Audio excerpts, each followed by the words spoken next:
کیوں وہ نہیں دو گے ڈسکلیمر؟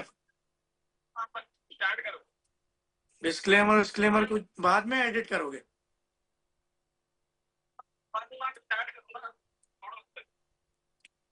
ٹھیک ہے.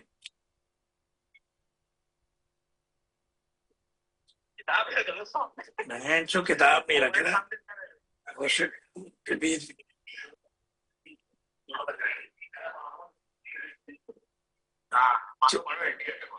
چلیں بھائی. چلے باہر آپ بولنا شروع کریں. چلا کریں.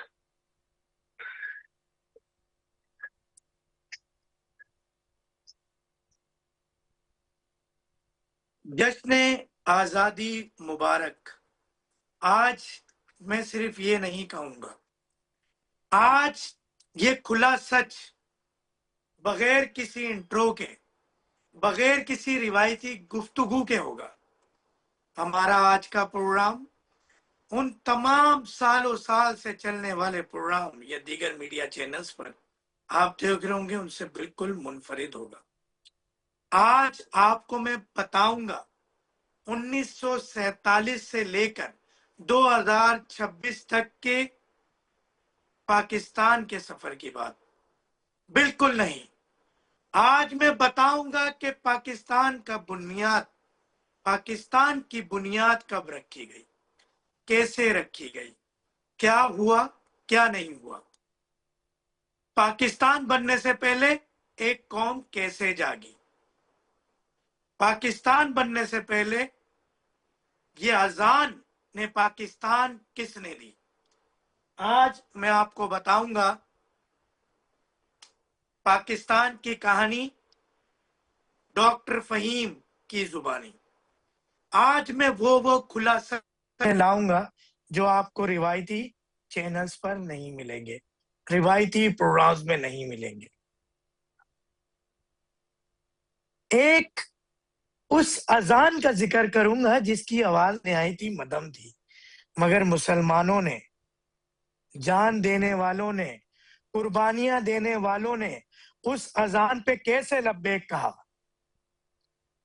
آج ہم پاکستان میں کھڑے ہیں تو آیا کیوں کر کھڑے ہیں، کیسے کھڑے ہیں، اس کے پیچھے قربانی کیا ہے.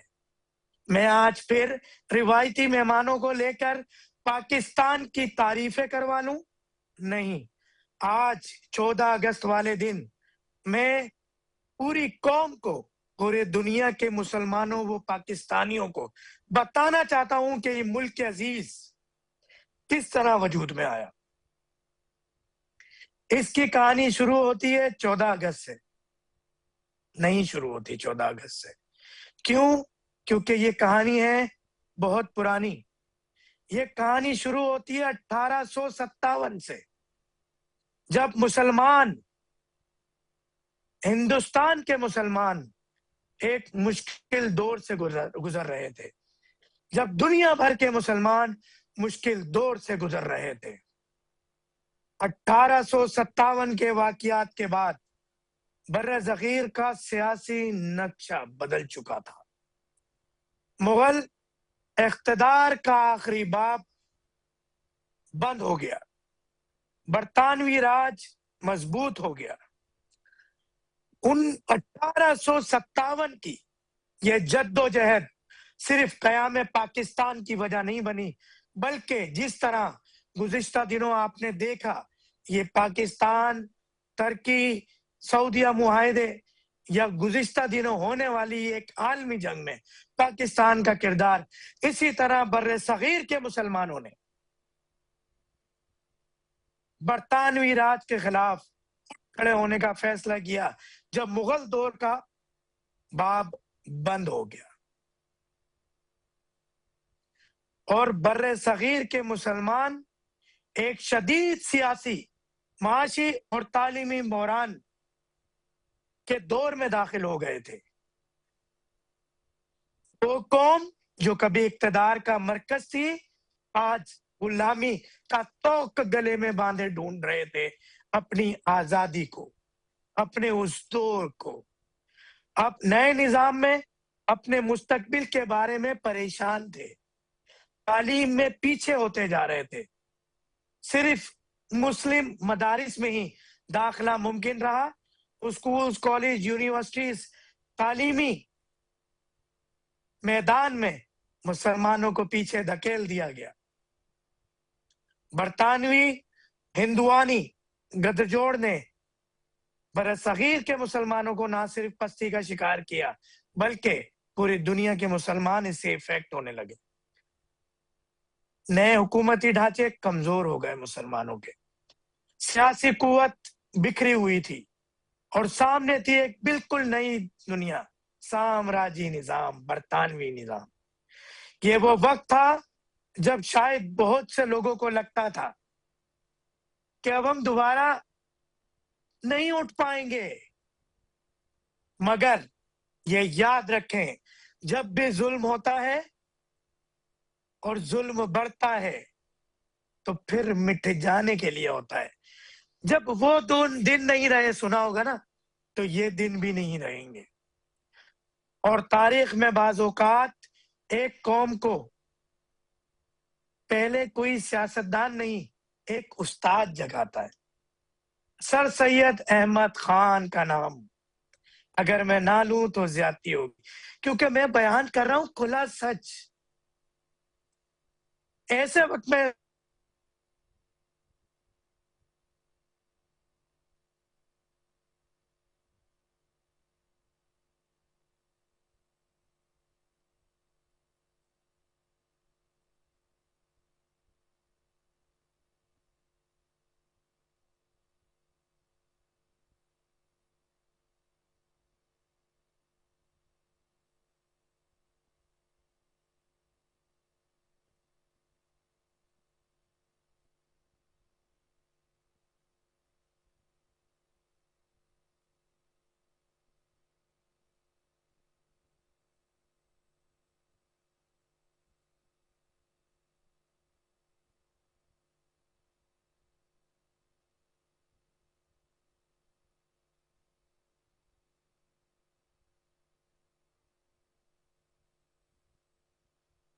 ممکن بنایا۔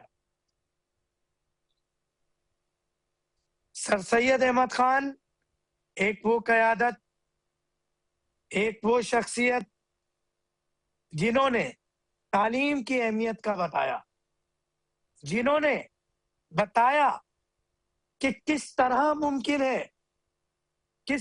ممکن ہے حالات کو بہتر کرنا، مگر اس وقت یہ قوم کو سمجھانا بہت مشکل تھا۔ آپ نے سمجھایا کتاب اٹھاؤ، کیونکہ تمہارے کتاب اٹھائے بغیر، تعلیم کے بغیر تمہاری بقا ادھوری ہے۔ پاکستان کا خواب بھی ابھی لفظوں میں نہیں آیا تھا، لیکن مستقبل کے پاکستان کی فکری بنیادوں پر ایک یونٹ، ایک بیج، ایک بنیاد رکھی جا چکی تھی۔ پاکستان بندوق سے پہلے کتاب سے بنا، علم سے بنا، تعلیم سے بنا، جس کی بنیاد سر سید احمد خان نے رکھی۔ آج ہمیں سمجھنا ہوگا، اور پاکستان جب سے بنا مشکل دور سے گزر رہا ہے، تو کیوں گزر رہا ہے مشکل دور سے؟ 1906 ایک سیاسی آواز پیدا ہوئی، وقت آگے بڑھا، مسلمانوں میں یہ احساس بڑھ رہا تھا کہ انہیں اپنی سیاسی نمائندگی کے لیے ایک منظم پلیٹ فارم کی ضرورت ہے۔ اور آخر کار 1906 میں ڈھاکہ میں آل انڈیا مسلم لیگ وجود میں آئی۔ یہ ابھی پاکستان کا مطالبہ نہیں تھا، لیکن ایک قوم نے کہنا شروع کر دیا تھا، ہماری سیاسی آواز ہماری اپنی بھی ہونی چاہیے۔ یہ سفر آسان نہیں تھا، مسلمان خود بھی مختلف سیاسی خیالات رکھتے تھے، کہ جو آج پاکستان کا حال ہے، کوئی کسی کی طرف دیکھ رہا ہے، کوئی کسی کی طرف دیکھ رہا ہے، سیاسی پارٹیوں کی طرف، پاکستان کی طرف لوگ نہیں دیکھ رہے۔ کوئی متحدہ ہندوستان کے اندر حقوق چاہتا تھا، کوئی الگ سیاسی ضمانتیں، اور آنے والے برسوں میں انہی بحثوں، مباحثوں، تجربات اور ناکامیوں سے پاکستان کی تحریک نے ایک شکل اختیار کی۔ قائد اعظم محمد علی جناح پہلے تو اتحاد کے خواہاں تھے اور حد درجہ کوشش کی کہ ہندوستان میں ہی مسلمانوں کو حقوق دلائے جائے، مذاکرات کی سیاست کرتے رہے، مگر یہ حل نہیں تھا، یہ حل نہیں تھا۔ 1928 سے 1929 اختلافات گہرے ہونے لگے، نہرو رپورٹ آئی، آئینی مستقبل کے سوال پر مسلمان قیادت کے کئی تحفظات سامنے آئے۔ یہ صرف 14 مطالبات نہیں تھے، ان کے پیچھے ایک بنیادی خوف تھا۔ اگر کل برطانیہ چلا گیا تو ایک مستقل اقلیت اپنے سیاسی حقوق کی حفاظت کیسے کرے گی؟ پاکستان ابھی مطالبہ نہیں بنا تھا، لیکن وہ سوال پیدا ہو چکا تھا جس کا جواب میں پاکستان بننا ہی بننا تھا۔ آج لوگ کہتے ہیں کہ ہندوستان میں موجود پاکستانی ہم سے زیادہ خوش ہے، ہم سے زیادہ خوشحال ہے۔ آج آپ وہاں قربانی نہیں کر سکتے، زکوٰۃ فطرہ نہیں دے سکتے، روزے نہیں رکھ سکتے، اذان نہیں دے سکتے، نماز نہیں پڑھ سکتے، ختنہ نہیں کر سکتے، نکاح نہیں کر سکتے، 4 نکاح نہیں کر سکتے۔ مسلمانوں کے سارے حقوق سلب کیے جاتے ہیں، جبکہ قربانی کے جانور بیچنے والا آج بھی بنیا ہی ہے۔ 1930 اقبال نے مستقبل کی سمت دکھائی، پھر 1930 دسمبر میں الہ آباد آل انڈیا مسلم لیگ کا اجلاس اور علامہ اقبال کا تاریخی صدارتی خطاب۔ اقبال شاعر ضرور تھے، لیکن اس لمحے وہ صرف شاعر نہیں تھے، مستقبل کا تصور پیش کیا۔ انہوں نے شمال مغربی مسلم اکثریتی علاقوں کے سیاسی مستقبل کا تصور پیش کیا۔ وہ فکر جو برسوں سے مختلف شکلوں میں موجود تھی، اسے ایک نئی سیاسی سمت مل رہی تھی۔ اقبال نے خواب سوچا اور پھر تاریخ نے ایک ایسا شخص پیدا کیا جو خواب کو مذاکرات کی میز سے اٹھا کر سیاسی حقیقت بنا بیٹھا۔ اقبال نے صرف پاکستان کا خواب نہیں دیکھا، انہوں نے قوم کو یہ یقین دلایا کہ تم اپنی سیاسی مستقبل کی جدوجہد کے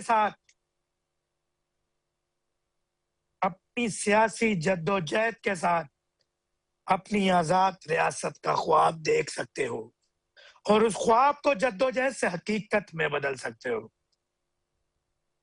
اقبال کا تھا خواب، جناح کی تھی قیادت۔ دوسری طرف محمد علی جناح صاحب کی قیادت۔ اقبال مسلسل محمد علی جناح کی قیادت کی اہمیت پر زور دیتے رہے۔ جناح صاحب نے پہلے قیادت اس طرح قبول نہیں کی، مگر جب اقبال کے خواب پر مسلم قوم ایک آواز ہوئی تو جناح صاحب کے پاس بھی اب کوئی آپشن نہیں تھا مذاکرات کا۔ 1937 ایک سیاسی جھٹکا۔ 1937 کے صوبائی انتخابات مسلم لیگ کے لیے ہر جگہ کامیابی نہیں لائے۔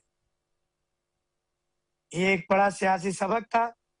مسلم لیگ کو اندازہ ہو گیا صرف چند بڑے رہنماؤں کے ذریعے ملک نہیں مانگا جا سکتا، عوام تک جانا ہوگا، گاؤں گاؤں، شہر شہر، گلی گلی، طالب علم، پھر اور سر سید احمد خان کا بویا ہوا بیج، کالج، یونیورسٹی، مدارس۔ اور اگلے چند سالوں میں مسلم لیگ نے یہی کیا۔ ایک سیاسی جماعت آہستہ آہستہ عوامی تحریک میں تبدیل ہو گئی۔ پھر ہو گیا ایک بہت بڑا واقعہ، 23 مارچ 1940 لاہور کا وہ یادگار، وہ تاریخی منظر، وہ تاریخی علاقہ جہاں آج بھی مینار پاکستان یادگار کے طور پر قائم ہے۔ منٹو پارک، لاہور، 23 مارچ 1940 مسلمان بر صغیر کے مختلف حصوں سے جمع تھے۔ پھر وہی ہوا جو ہونا تھا۔ جب اس تاریخی لمحات کو دیکھا گیا کہ کس طرح پاکستان وجود میں آئے گا، وہ تمام سوچ، وہ تمام افکار اور وہ تمام رہنما جنہوں نے دیکھ لیا تھا کہ اب اگر ہم نے پاکستان کا ساتھ نہیں دیا، پاکستان بننے کا ساتھ نہیں دیا، تو ہمارے حصے میں کچھ نہیں آنا، ہمارے حصے میں کچھ نہیں آنا۔ پھر تمام لیڈرشپ ایک ہوئی، پاکستان کی سوچ، پاکستان کا قیام وجود میں آیا، اس سوچ کا قیام وجود میں آیا، وہ سوچ جو ڈالی تھی علامہ اقبال نے۔ جی ہاں، اس سوچ کے بعد یکسر مسلمانوں کی دنیا بدل گئی۔ ہم بہت آسانی سے کہہ دیتے ہیں کہ پاکستان پاکستان پاکستان پاکستان زندہ باد، مگر یہ پاکستان زندہ باد کا نعرہ کتنا آسان لگتا ہے، آج یہ سب جلالی پرچم کتنا آسان لگتا ہے۔ ایک پوری نسل کا کھڑا ہونا، ایک پوری قوم کا کھڑا ہونا، پھر چاہے کوئی وکیل ہو، تاجر ہو، طالب علم ہو، صحافی ہو، خواتین ہو، جلسے ہوئے وہاں پر فاطمہ جناح کا ایک بہت بڑا کردار، بھائی کے ساتھ ایک بہن نے نہیں، تحریک کی ساتھی قائد اعظم کی جد و جہد کا ذکر ہو اور وہاں پہ فاطمہ جناح کا ذکر نہ ہو۔ ایک ایسا معاشرہ جہاں خواتین کو سیاسی میدان میں نکلنا الاؤ نہیں تھا، وہاں پہ فاطمہ جناح نے اپنا کردار ادا کیا۔ پھر 1945 سے 1946 فیصلہ کن انتخاب، پھر وہ مرحلہ آیا جس نے سیاسی منظر بدل دیا۔ مسلم لیگ نون نے، مسلم لیگ، آل انڈیا مسلم لیگ نے مرکزی اسمبلی میں مسلمانوں کے لیے مختص تمام نشستوں پر نہ صرف کامیابی حاصل کی، صوبائی سطح پر بھی مسلمانی نمائندگی میں انتہائی مضبوط کامیاب مقام حاصل کیا۔ یہ نتیجہ مسلم لیگ کے اس دعوے کو بہت تقویت دیتا ہے کہ وہ بر صغیر کے مسلمانوں کی بڑی سیاسی نمائندہ جماعت ہے۔ اب پاکستان کا ووٹ ڈل چکا تھا، لوگوں نے بلڈ باکس میں اپنا فیصلہ دینا شروع کر دیا تھا۔ پاکستان صرف تقریروں سے نہیں بنا، ایک مرحلے پر لوگوں نے ووٹ سے بھی بتایا کہ ان کی سیاسی منزل کیا ہے، ان کا مقصد کیا ہے۔ 1946 آخری کوشش، آخری مذاکرات، برطانوی حکومت بھی سمجھ چکی تھی اقتدار کی منتقلی اب ٹالی نہیں جا سکتی۔ اب صرف دو ہی راستے تھے، برطانیہ کے پاس تو ایک ہی راستہ تھا کہ وہ ہندوستان سے چلا جائے، کیونکہ مسلمانوں کے اس جد و جہد نے نہ صرف مسلمانوں کو بلکہ ہندوستان میں موجود ہندوؤں کو بھی آزاد کرنے کی راہ ہموار کر دی تھی۔ مگر ہندوؤں کے پاس، مقامی ہندوؤں کے پاس اور برطانیہ کے پاس دو ہی راستے تھے، یا تو ایک دفعہ پھر ہندوستان کا اقتدار مسلمانوں کے حوالے کیا جائے، یا پھر مسلمانوں کو ایک الگ ریاست بنا کر دی جائے اور اعلان کر دیا جائے کہ جو جانا چاہتا ہے وہ پاکستان چلا جائے، پہلے پھر اس کے بعد کٹے ہوئے سر، کٹے ہوئے ہاتھ پاؤں پاکستان منتقل کیے جائیں۔ اختلافات بڑھ گئے، کلکتہ، نوئا کھائی، بہار، پنجاب، شہر جلنے لگے۔ 1946 کے آخری راتیں بہت مشکل ہونے لگی، محلے تقسیم ہونے لگے،